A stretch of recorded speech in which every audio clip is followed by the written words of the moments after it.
Partez pas trop loin. Partez pas trop loin parce qu'à la fin, on continue ensemble. Amen. Je vous invite à prendre place pendant quelques instants. Dieu va faire quelque chose de bon au milieu de nous aujourd'hui.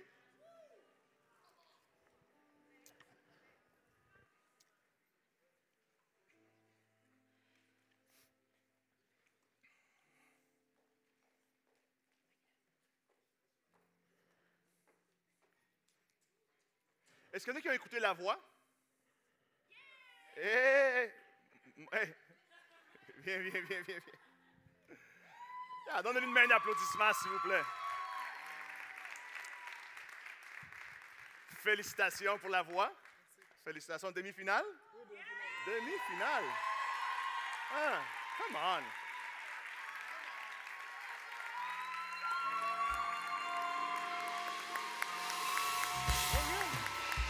Hey!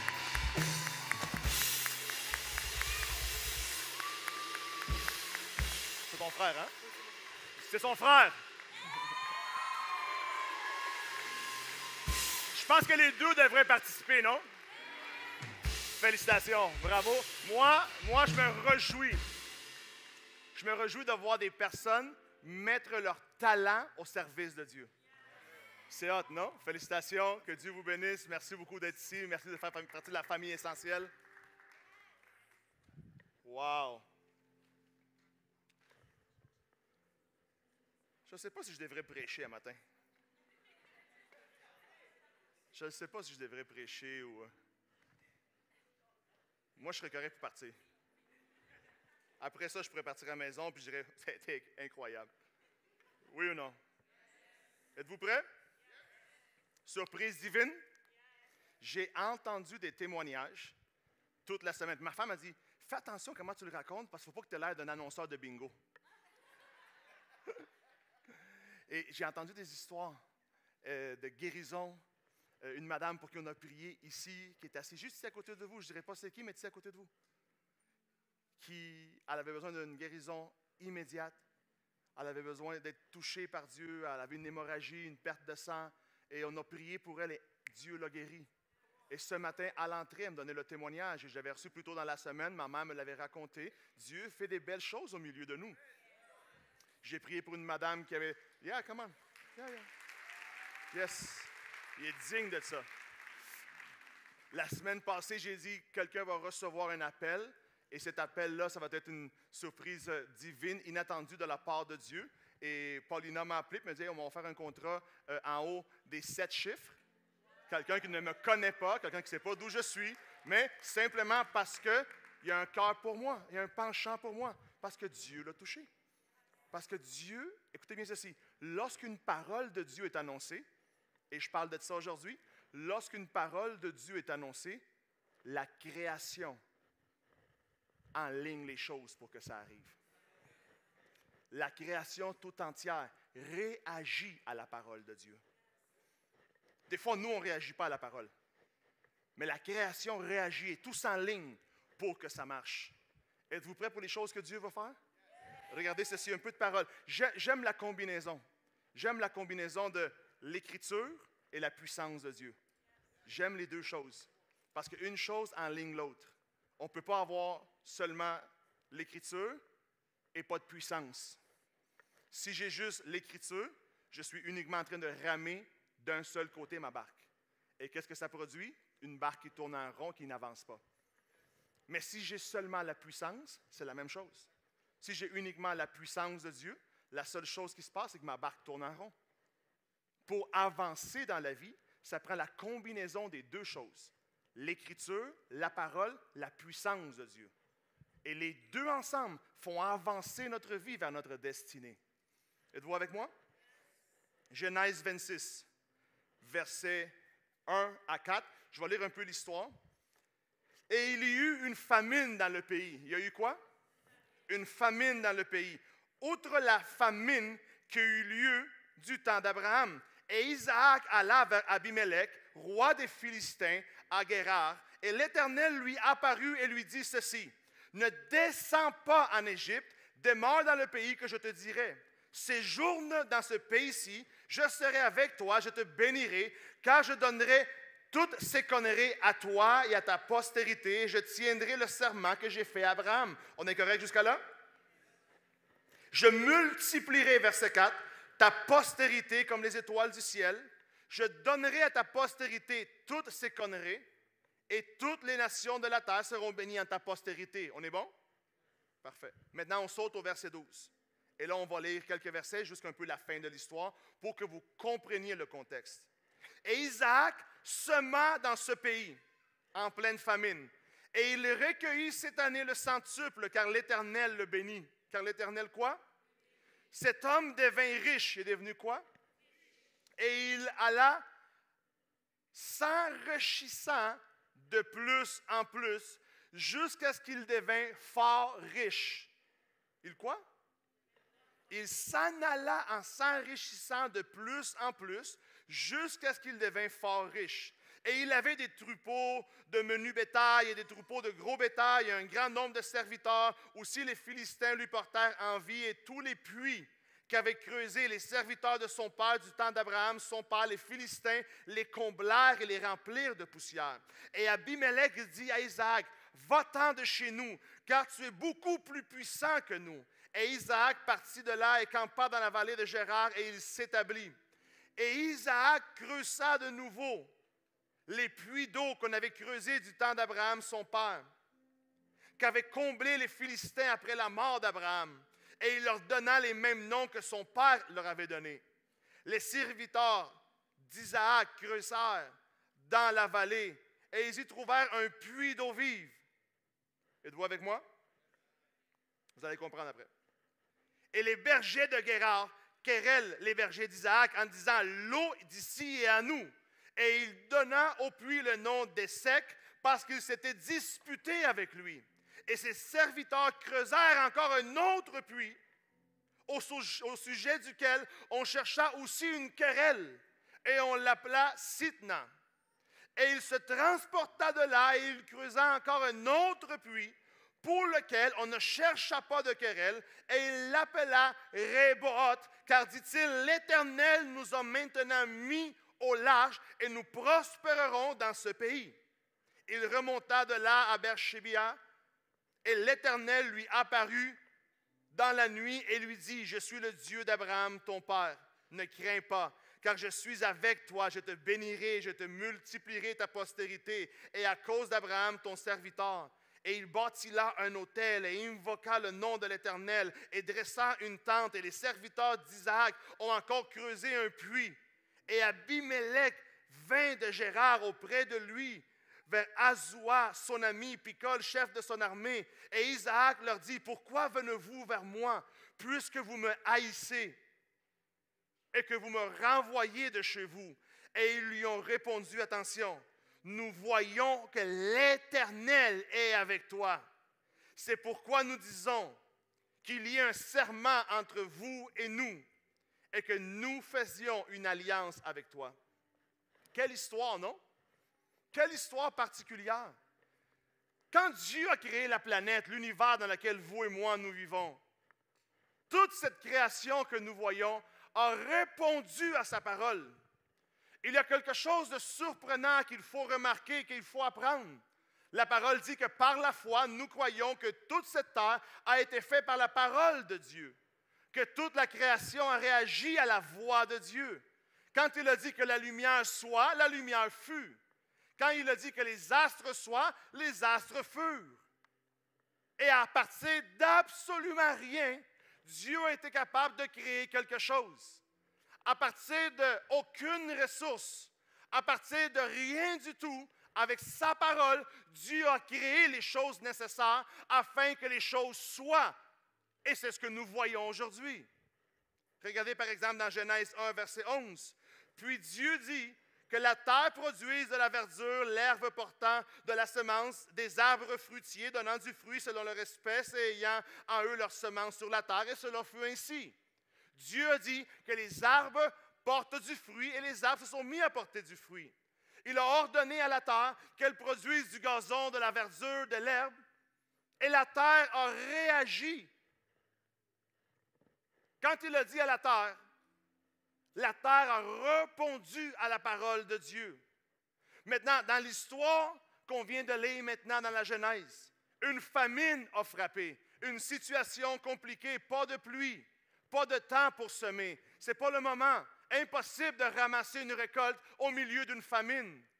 Et le Seigneur dit à Isaac, sème dans cette terre. Sème-la quand même. Et Isaac a planté selon la parole que Dieu lui a donnée. Comprenez, Isaac a semé dans un désert. Isaac n'a pas semé dans un champ. Il était situé dans un désert. Et Dieu lui a dit, reste là, là, sème, et là, je vais te multiplier au centuple. Dans un territoire philistin, dans un territoire ennemi, sans eau, sans les minéraux nécessaires pour faire germer la semence. Il s'est mis à obéir à la parole de Dieu, sans eau, sans ressources, sans une terre promise, sans absolument rien. Et la terre s'est mise à répondre à ce que Dieu avait dit. Dieu avait dit, sème, malgré la famine, je vais te multiplier au centuple la semence. J'aimerais vous dire ceci, notre Dieu n'a pas besoin de ressources. Parce que la terre tout entière répond à sa parole.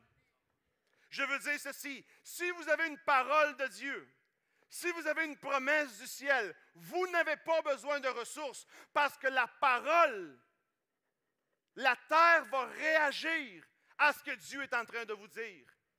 Votre entourage va réagir à ce que Dieu dit. Au milieu d'un désert, il a porté du fruit au centuple. Il s'est enrichi de plus en plus. Ce que j'essaie de communiquer ce matin dans les prochaines minutes, c'est que vous devez savoir que la terre n'avait pas les éléments, que les conditions pour le miracle n'étaient pas réunies, que les conditions pour la richesse, que les conditions pour la guérison, que les conditions pour avoir un fruit au centuple n'étaient pas présentes. Mais le fait que Dieu avait déclaré une parole, le fait que Dieu avait annoncé sa volonté pour lui, toute la terre devait réagir à ça. La terre a répondu et elle s'est mise à porter du fruit. Et il est rentré dans du surnaturel pour que vous et moi puissions pleinement profiter de ce mois de surprise divine. Pour que vous aussi, vous puissiez avoir vos histoires de ce que Dieu fait dans votre vie. Nous devons avoir cette parole de Dieu-là qui va réagir à notre entourage, qui va faire en sorte que notre entourage bouge parce qu'il y a une parole sur nous.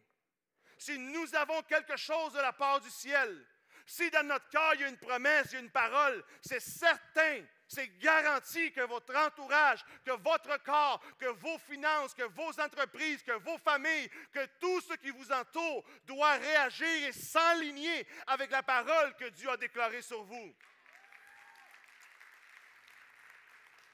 Peu importe où il allait, au milieu d'une famine, au milieu d'un désert, dans des puits qui avaient été fermés, peu importe où il allait,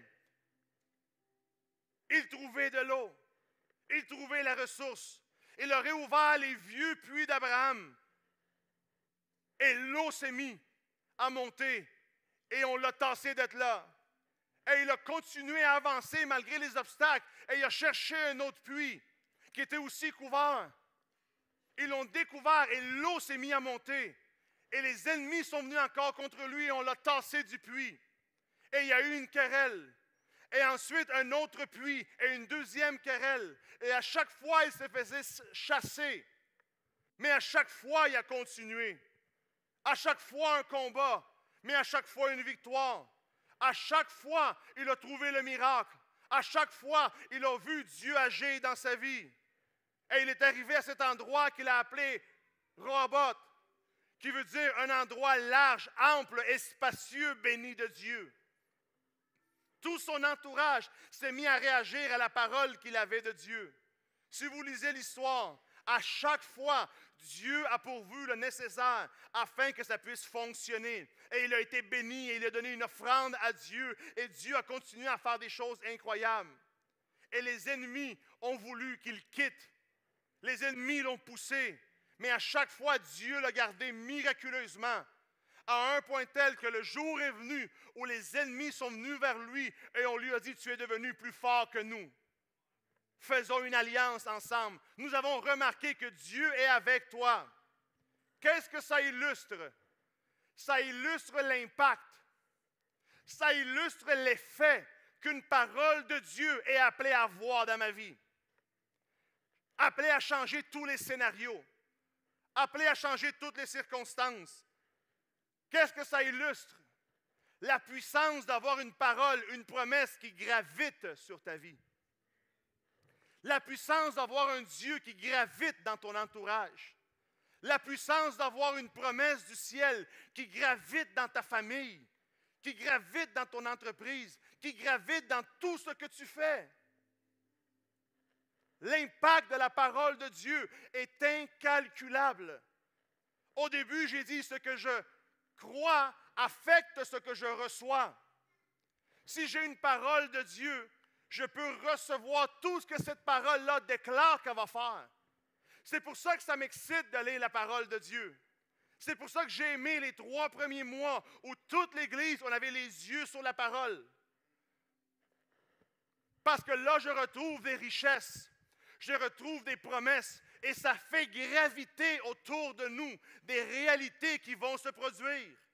Une parole de Dieu qui fait que tu prospères dans tout, que tout change dans ta vie. Une situation qui répond à ce que Dieu dit. C'est drôle qu'elle n'a pas répondu au travail. Parce que les Philistins ont travaillé et ils ont semé aussi. Mais ils n'ont pas récolté au centuple. Voilà l'avantage de l'individu qui a une parole de Dieu. Tu as un avantage. Tu as un accélérateur dans ta vie. Y en a-t-il qui s'entraînent et qui prennent des substances?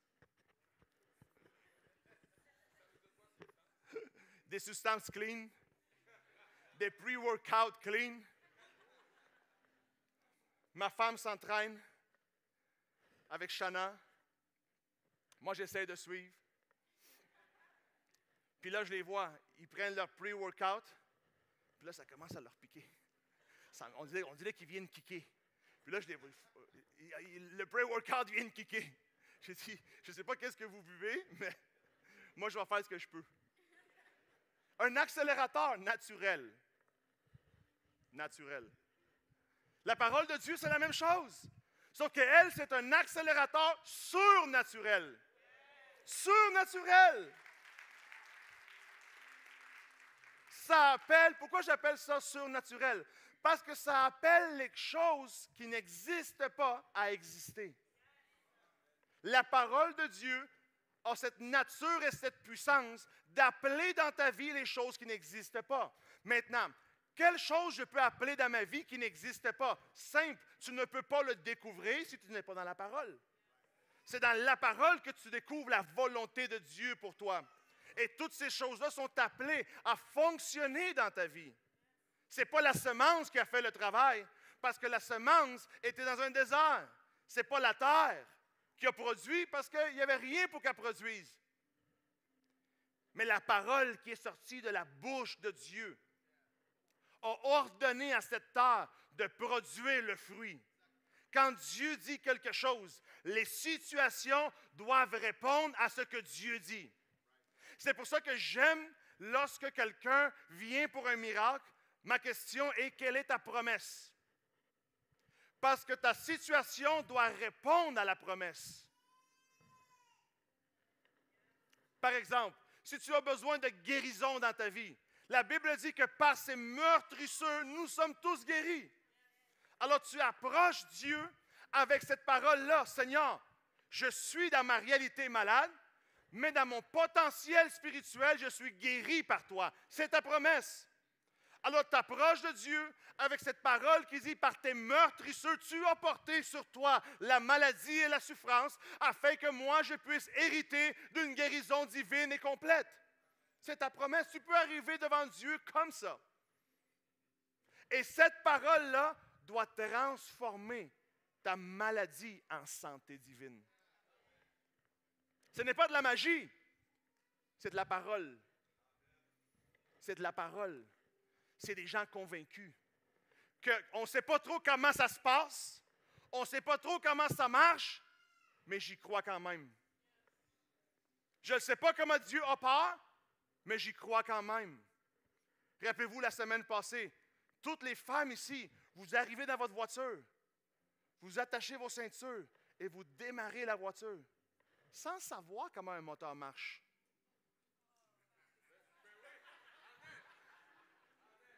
Les femmes ne savent pas comment les moteurs marchent. Les femmes pensent que la seule chose qui rentre dans un véhicule, c'est de l'essence. Même pas du lave-auto. Même pas du lave-vite. Puis il y a des femmes qui pensent que l'essence se crée dans la voiture. Ma femme pense ça. Ma femme est convaincue que l'essence se crée dans le réservoir. Amen. On ne sait pas comment ça marche, mais on sait que ça marche. Oui ou non? Ces personnes-là ont remarqué dans la vie de cet homme, il a semé et il a récolté au centuple, que partout où il allait, partout où il creusait, l'eau sortait, que Dieu faisait le miracle, que le miraculeux suivait Isaac, parce qu'il avait sur lui une parole. Si tu as une parole de Dieu sur toi, durant le mois des surprises divines, le miraculeux va te poursuivre. Oui? Lorsqu'il y a une parole de Dieu, une promesse de Dieu, c'est pour ça que j'ai aimé te voir adorer tantôt. Parce que la Bible dit, cherche premièrement son royaume. Cherche le roi en premier. Cherche le roi en premier. Cherche-le lui. Et toutes ces bénédictions vont te suivre. Toutes ces promesses vont te suivre. Ne fais pas l'erreur de courroyer les choses qui doivent te courir après. Si tu cherches le roi, ces bénédictions vont te suivre, vont s'accrocher après toi. Lorsqu'il y a une parole, lorsqu'il y a une promesse, lorsqu'il y a un verset, lorsqu'il y a quelque chose, tu commences à marcher dans le surnaturel, à expérimenter le surnaturel. S'il n'y a pas de parole, s'il n'y a pas de promesse, il n'y a pas de vie surnaturelle. C'est facile de savoir comment ça se fait qu'il n'y a pas de fruits. Il n'y a pas de parole.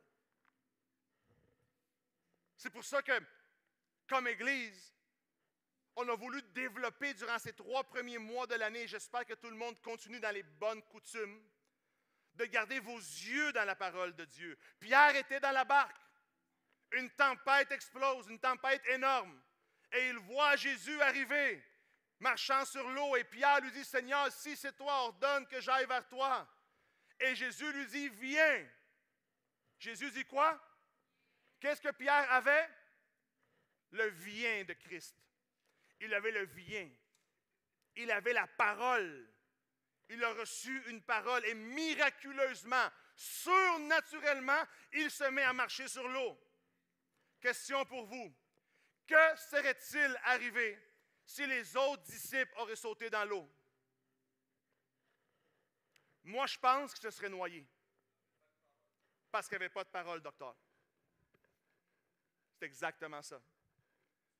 Je pense que les autres se seraient noyés parce qu'eux, ils n'avaient pas reçu la parole. Mais celui qui a reçu la parole a marché dans le surnaturel. Celui qui a marché dans le surnaturel avait une parole. Êtes-vous avec moi? Si vous voulez marcher dans le surnaturel, ayez une parole. Où cherchons-nous la parole? Dans la parole. Dans le livre. Dans le livre. Dans la parole. Sa parole pour nous est là. Sa volonté pour nous est là. Ce n'est pas dans nos histoires. C'est dans sa parole, c'est dans son histoire. Cherchez premièrement le royaume. Cherchez le roi en premier. Il y a une énorme différence entre connaître le Jésus de l'histoire et l'histoire de Jésus. Une énorme différence entre connaître le Jésus de l'histoire et l'histoire de Jésus. Il y en a qui connaissent l'histoire de Jésus, mais ne le connaissent pas lui. Il y en a qui connaissent l'histoire de Dieu, mais ne le connaissent pas lui. Nous devons courir premièrement après lui. Et lorsqu'il est là, c'est là que tout devient possible. Ça a fonctionné pour Pierre, parce qu'il avait une parole.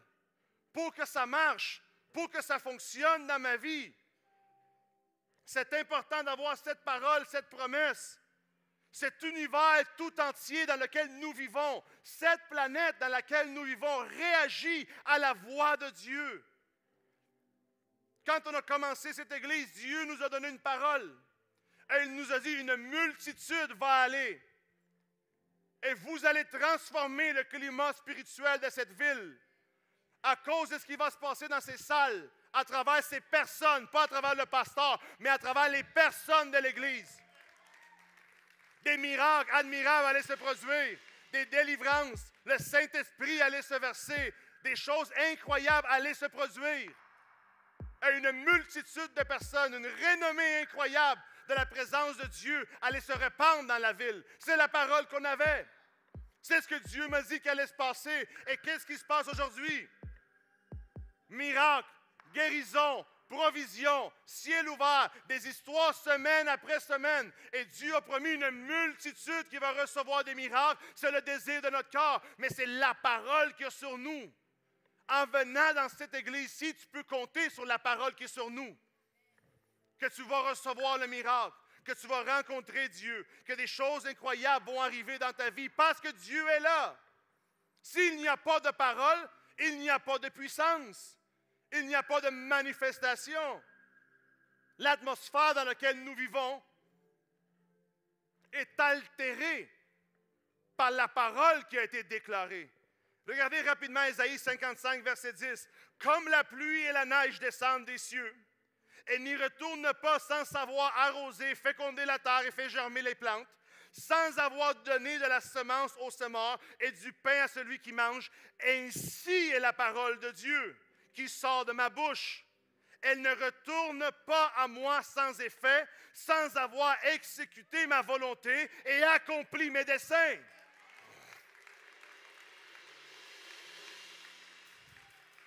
Ainsi est la parole de Dieu, comme la pluie, comme la neige, que la fonction est d'arroser le gazon, de faire germer la semence, de faire verdir et d'amener la vie.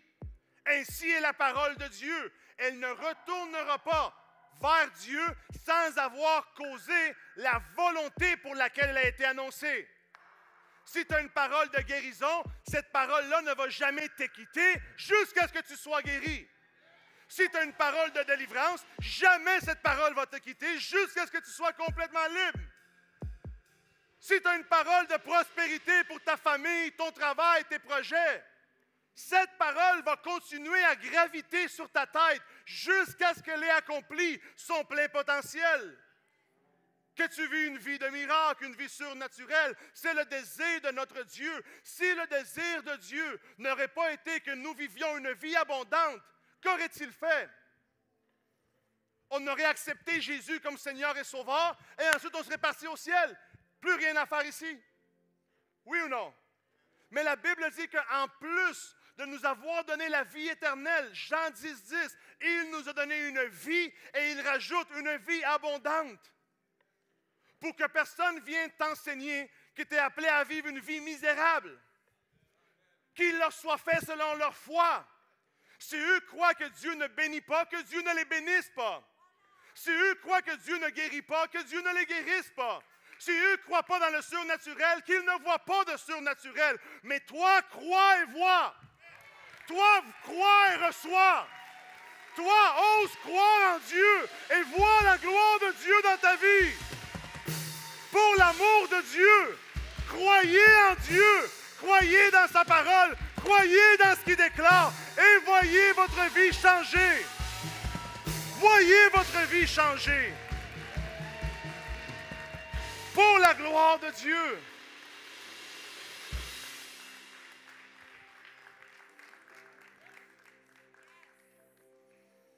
Dieu a dit à Jonas, Jonas va prêcher à Ninive. Restez debout, assis comme vous pouvez. Comme vous pouvez. Et il dit, Jonas, va à Ninive. Il y avait une parole, il y avait une direction sur sa vie. Et il a décidé de faire le contraire. Il a décidé d'aller ailleurs. Et il a fui. Mais il avait une parole qui gravitait sur lui. Alors il se retrouvait dans une barque, une tempête, on l'a lancé à l'eau, et un poisson l'attendait. Et un poisson l'attendait. Parce que la création travaille pour que la volonté de Dieu s'accomplisse. Lorsqu'il y a une parole, tout travaille en ta faveur. Tout travaille pour toi. Le message est tellement clair. Soyons des enfants de Dieu avec une parole, une promesse, un verset, un mot de Dieu. Une phrase qui vient du ciel. Peut-être seulement Dieu même. Savez-vous combien de fois la seule chose qui m'a soutenu, c'est Dieu même? Quand les autres me disqualifiaient, quand les gens me disaient que ce n'était pas possible, que ça ne marcherait pas, que ça ne se produirait pas, qu'on n'allait pas réussir, que ça n'allait pas porter de fruits, la seule chose que j'avais à l'intérieur de moi qui me soutenait, c'était Dieu même. Dieu est pour moi, Dieu est avec moi. Si le ciel dit oui, personne ne peut faire compétition avec Dieu. Amen. Moi, je suis venu, pas vous enseigner ce matin, mais uniquement vous rappeler que comme enfant de Dieu, vous avez des admirables et multiples belles promesses de Dieu gravitant sur votre vie, gravitant sur votre famille, gravitant sur votre futur. Que 2024, je vous rappelle, soit l'année d'avoir une foi sauvage, une foi pour l'impossible, pour voir la gloire de Dieu et recevoir tout ce que Dieu a pour moi. Quelle saison nous allons vivre? Je ne sais pas si vous êtes pareil que moi, mais quelle saison nous allons vivre? Quelle année nous allons vivre? Quel printemps? Un nouveau printemps, une nouvelle promesse, une nouvelle force, une nouvelle foi. Un Dieu qui reste pareil, qui m'aime comme je suis. Et il n'y aura rien de mauvais qui va coller sur toi. Rien de mauvais ne va coller sur vous, Église. Aucune maladie, aucune pauvreté, au couple ici, aucune stérilité. Rien ne va coller sur vous. Seulement ce que Dieu déclare de vous. Des puits de bénédiction vont s'ouvrir. Il y a des personnes ici, vous allez commencer à enlever la poussière qui avait enterré vos rêves. Des puits de bénédiction pour vos familles, pour vos entreprises. L'eau du ciel va lever. Il y a un monsieur dans cette salle qui disait, moi, jamais je vais avoir ma maison. Toute ma vie, je vais être locataire. Mes grands-parents l'ont été. Mes parents l'ont été. Mon entourage le sont. Laisse-moi te dire ceci, viens me voir à la fin. Tu vas posséder ta propre terre. Tu vas payer des taxes municipales, mon ami. Tu vas payer des taxes scolaires, même si tes enfants ne vont plus à l'école. L'Almitsaya, Dieu va faire des choses incroyables au milieu de nous, Église. Si tu peux seulement le croire, tu vas le recevoir. Restons fermes. Notre Dieu est un Dieu vivant et solide. Il est pour nous et avec nous. Éloignons-nous des choses qui ne plaisent pas à Dieu. Concentrons-nous sur construire notre vie. Concentrons-nous en étant avec lui. Vous savez quoi? Restez fermes. Je le sais, c'est quoi avoir une promesse, avoir une parole et vivre de l'opposition. Je le sais, c'est quoi avoir un rêve à l'intérieur de moi et être rempli d'obstacles. Mais laissez-moi vous dire ceci. Je le sais aussi, c'est quoi être ferme. Je le sais aussi, c'est quoi rester ferme. Quand Dieu a dit, quand Dieu a promis, restez ferme. Si Dieu te l'a dit, il n'y a pas d'obstacle qui va pouvoir rester. Rappelez-vous ceci, la Bible dit que le ciel et la terre vont passer, mais la parole que Dieu a déclarée ne passera pas sans avoir causé son impact. Attendez, pela. Ça ne dit pas que les obstacles vont rester. Ça ne dit pas que la turbulence va rester. Ça ne dit pas que les haters vont rester. Ça ne dit pas que les gens qui sont contre vous vont rester. Ce qui reste pour toujours, c'est la parole, jusqu'à ce qu'elle soit accomplie.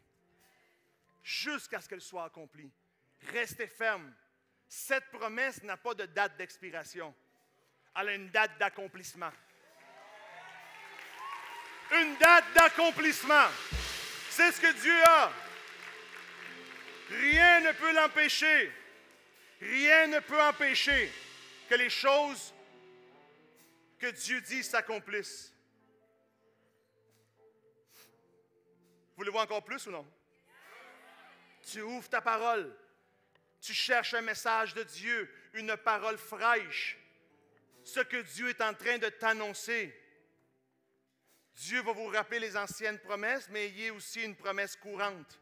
La promesse est d'actualité jusqu'à ce qu'elle ne soit pas accomplie.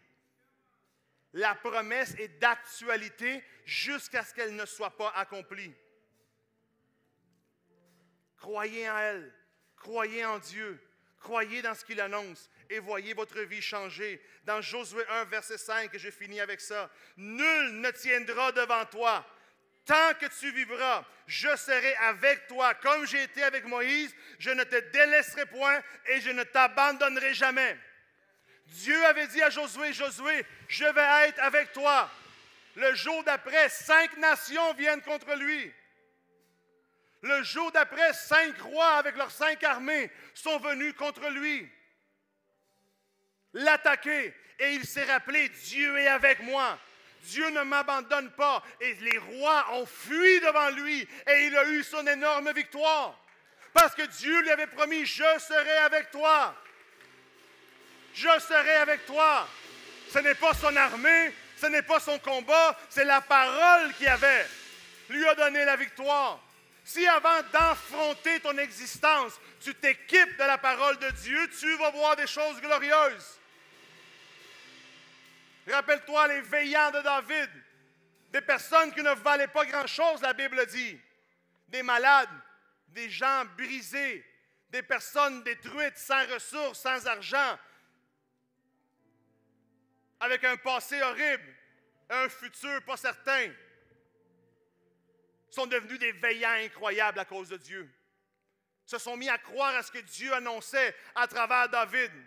Et ils ont connecté avec la foi. Sa vision est devenue leur vision. Son Dieu est devenu leur Dieu.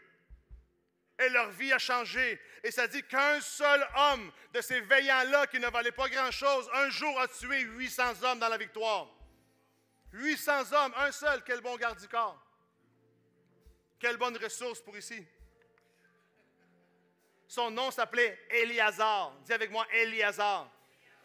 Ça dit de lui, dans 2 Samuel, il se leva et frappa les Philistins jusqu'à ce que sa main fût lasse et qu'il resta attaché à son épée.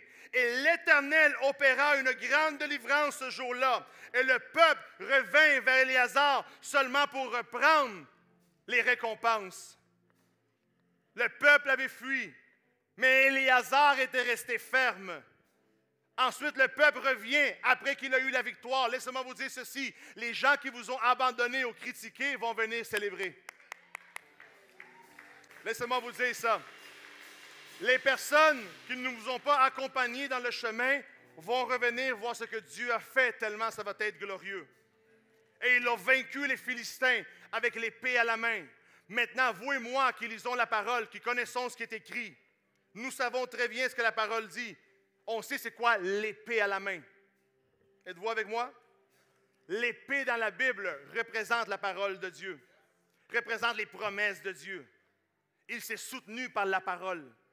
Il a soutenu son épée. Il a soutenu sa promesse. Il a soutenu ce que Dieu lui a dit. Et les Philistins ont fui. Et il a vaincu 800 hommes. Savez-vous que le nom Éliazar veut dire « Dieu est mon aide » ? Il s'est tenu avec son épée. L'épée représente dans Éphésiens la parole de Dieu. L'épée de l'Esprit est la parole de Dieu. L'arme du croyant, ce n'est pas une arme charnelle, c'est une arme spirituelle, c'est une promesse de Dieu. Je combats dans ma vie avec mes promesses. Je combats dans ma vie avec mes promesses. Mon épée, c'est la parole de Dieu. Mon épée, c'est la promesse du ciel. Je ne combats pas avec l'angoisse parce que l'angoisse ne donne aucune victoire. Je ne combats pas avec mes soucis parce que mes soucis ne peuvent pas me guérir. Je combats avec la promesse de Dieu à la main que si Dieu l'a dit, pour moi, c'est oui et amen. Pour moi, c'est oui et amen si Dieu l'a annoncé. Persistez, croyez. Noé a eu une parole. Abraham a eu une parole. Isaac aussi, Jacob aussi. Tout le monde dans la parole de Dieu ont reçu une parole de Dieu. Et leur vie a été à un autre niveau à cause qu'ils avaient une parole. Qui ici veut une parole de la part de Dieu? Mettez-vous debout avec moi et finissons ça aujourd'hui. Ça va être quelque chose de glorieux. Ça va être quelque chose de glorieux. Ça va être quoi? Quelque chose de glorieux. Si quelqu'un ici se promène dans la vie sans parole, sans promesse, sans verset, sans une déclaration de Dieu, aujourd'hui, ça va être fini. Équipons-nous. Ayons cette épée-là qui combat pour nous. Éléazar s'est tenu tellement solide après l'épée que la Bible dit est resté collé à sa main. C'est comme ça qu'il faut s'accrocher des paroles de Dieu. Que la parole de Dieu soit indécollable. Indécollable. Qu'elle vous quitte lorsqu'elle va avoir accompli sa destinée. Êtes-vous avec moi? Parle avec Dieu pendant quelques instants. Dis-lui, Seigneur, moi je ne veux pas vivre sans parole. Je ne veux pas vivre stérile. Je ne veux pas vivre sans une promesse. Seigneur, je veux vivre avec une promesse de Dieu, avec une parole, avec une direction. Yeah. Chaque père de famille devrait avoir une promesse pour lui, pour son couple, pour ses enfants, afin que tu puisses combattre pour eux lorsqu'une saison difficile vient. Chaque entrepreneur devrait avoir cette promesse-là dans la Bible. Moi, la mienne, c'est dans Josué 1, versets 8 et 9. Que ce livre de la loi ne s'éloigne pas de ta bouche, de ton cœur. Médite-les en tout temps, jour et nuit, et c'est ainsi que tu prospéreras, et c'est ainsi que tu auras du succès dans tes entreprises. C'est ce que j'ai avec moi. C'est avec ce verset-là que je travaille du lundi au vendredi. Ensuite, la Bible dit des choses comme bien-aimé, je souhaite que tu prospères à tous égards, comme prospère l'état de ton âme. Alors, je veux prospérer à tous égards, mais je comprends que la condition de mon âme a quelque chose à voir avec le résultat. Alors, je fais prospérer mon âme comment? Dans la prière, dans la lecture de la parole. Que je devienne plus comme Christ, que je devienne plus comme il veut que je sois. Êtes-vous avec moi? Une parole pour votre santé, qu'aucune plaie ne touchera votre corps. Une parole pour votre dépression, que la paix de Dieu qui surpasse tout entendement soit à l'intérieur de vous. Une promesse qui fait changer votre entourage. Lève tes mains avec moi. Et dis-lui, Seigneur, me voici ce matin, prêt à vivre une vie différente.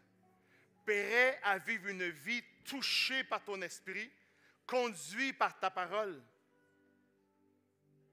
Et pendant quelques instants, réfléchis à cette promesse que tu as. Et maintenant, commence à dire, cette promesse-là est pour moi aujourd'hui. Dieu m'a promis quelque chose. Dieu est avec moi, Dieu est pour moi. Cette promesse-là, commence à déclarer la promesse, celle que tu veux, celle de ton choix. Commence à dire, cette promesse-là, mon entourage va réagir à elle. Toute la création doit réagir à la parole de Dieu. Mon corps doit réagir à la parole, à la promesse. Si ça vient de la bouche de Dieu, ça va impacter ta vie.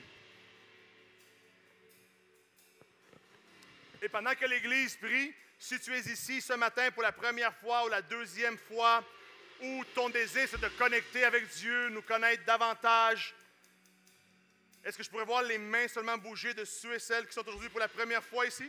Est-ce que je pourrais voir les mains? Wow, partout. Good job. Merci beaucoup d'être venu. Très heureux de vous avoir parmi nous. Permettez-moi de faire une prière. Je ne sais pas quelle est ta situation devant Dieu ce matin, mais la parole dit que Jésus-Christ est le chemin, la vérité et la vie.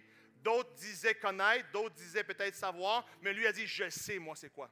Je sais par où aller. Je suis le chemin, la vérité et la vie. Personne n'a donné sa vie pour vous à part lui. Et la parole dit que lorsqu'il habite à l'intérieur de nous, il devient un pont entre moi et Dieu. La présence de Jésus comme Seigneur et Sauveur dans notre vie efface la distance qu'il existe entre le ciel et nous. À 20 ans, j'ai compris ça. Et à 20 ans, j'ai fait une prière de rapprochement où j'ai demandé à Jésus de vivre en moi et ça a changé toute mon existence. Et j'aimerais faire cette prière avec vous, qui est ici pour la première fois, ou peut-être tu avais déjà expérimenté le Seigneur dans le passé et toutes sortes de circonstances ont pu se produire, qu'aujourd'hui, ça peut être un nouveau départ. Dis avec moi un nouveau départ. Un nouveau départ. Peut-être une expérience ailleurs, dans d'autres églises, dans d'autres ministères, qu'aujourd'hui, ce soit un nouveau départ pour toi. Amen. Fais cette prière avec moi et que l'Église, prions avec eux et dites avec moi, Seigneur Jésus, ce matin, je te reçois dans ma vie. Je le sais que j'ai besoin d'un sauveur, que j'ai besoin d'un Seigneur. Sois le Seigneur de ma vie. À partir d'aujourd'hui, guide-moi par ta parole. Donne-moi la vie éternelle. Et que toute ma vie change selon la promesse que tu as pour moi, Seigneur. Au nom de Jésus. Amen. Et Amen. Prière simple mais puissante. Simple, simple, simple, mais puissante. Les prières les plus puissantes, c'est seulement « Seigneur, aide-moi ». Est-ce que je vois la main de ceux qui nous visitent encore pour la première fois, qui ont fait la prière avec moi pour la première fois?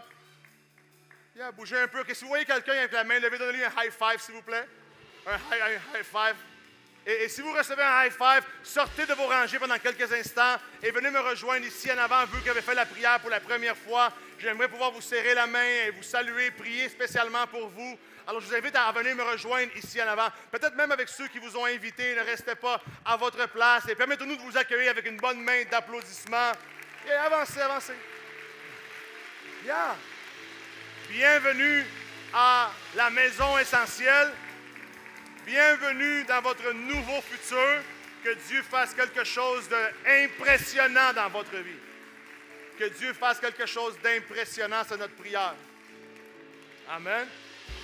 Bon matin à tous. Bon matin, bon matin, bon matin. Merci beaucoup d'être ici ce matin. Mon nom, c'est Jean. Il y a beaucoup de matin dans ma phrase, hein? Merci d'être ici.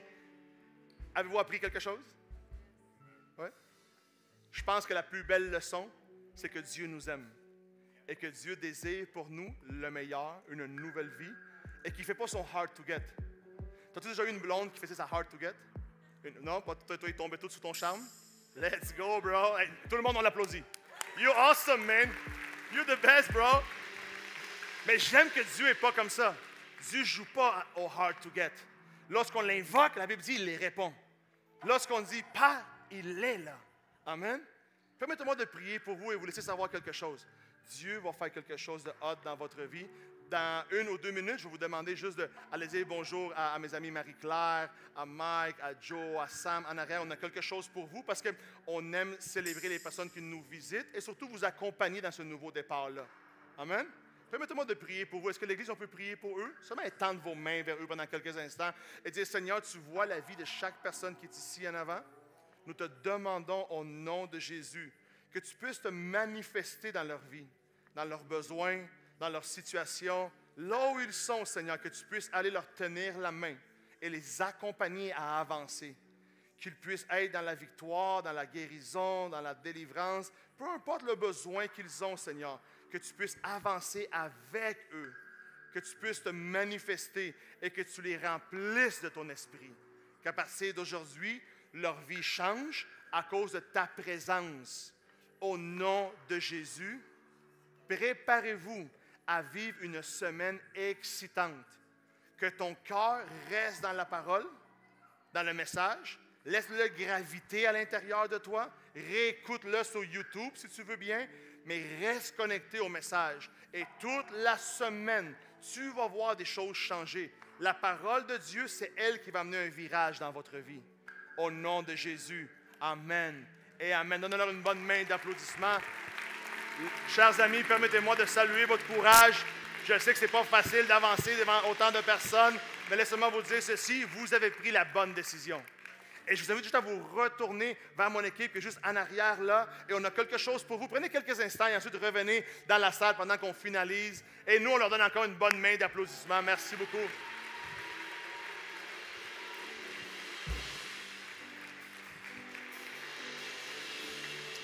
Message super clair, Église, oui ou non? Ça prend une parole de Dieu. Est-ce que quelqu'un peut l'acclamer parce que la parole abonde à l'intérieur de nous? Assurez-vous que la parole abonde. Ouvrez l'Évangile. Ouvrez les paroles de Jésus.